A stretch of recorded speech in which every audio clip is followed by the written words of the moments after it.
ছেলে মেয়ের ঈদের ছুটিতে ওদেরকে নিয়ে গেছিলাম একটু বেড়াইতে বাবার বাড়িতে।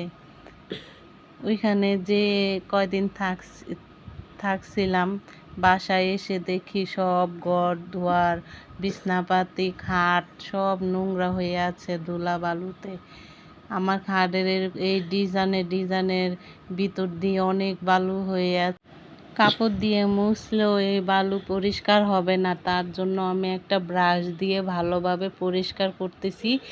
পরিষ্কার করে বালু আলগা হয়েছে, তার জন্য আবার কাপড় দিয়ে ভালোভাবে মুছে দিলাম।